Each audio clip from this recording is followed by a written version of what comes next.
How do you find that has shaped your narrative structure and settings in your writing?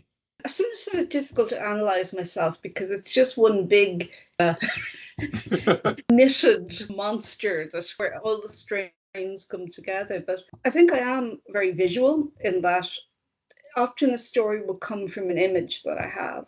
I'm a trained art historian. I worked in design for 10 years. I've had a lot of lives. I've worked in galleries, museums. So I have used a gallery as a setting before. So for example, actually, you see this image behind me? Yes.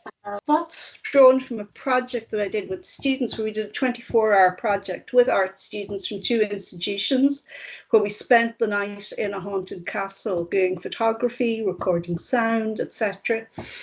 And it was like an amazing experience. And one of my stories in my 2018 collection, Tracing the Spectre, was completely based on that experience of working with artists who were recording these manifestations. I think that there's a lot of interconnectivity between art, academia, and the creative writing. And it's always been entangled together.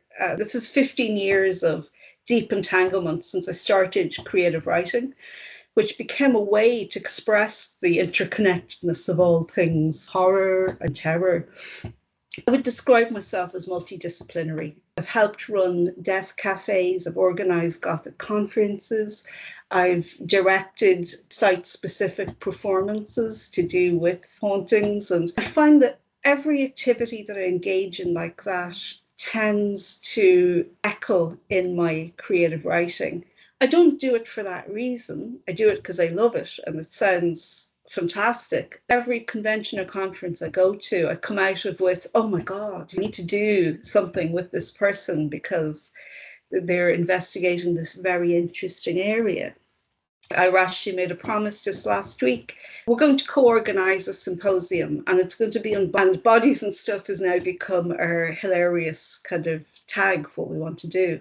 So I suppose with the Gothic, especially because it's been part of my upbringing. I was a teenage Goth. I was a melancholy child. His grandfather was a cemetery keeper as well as a gardener. And our house was built on, our house is 300 years old, but it was built in an older graveyard if you overlay the maps. Gothic for me is very much part of comfort, identity.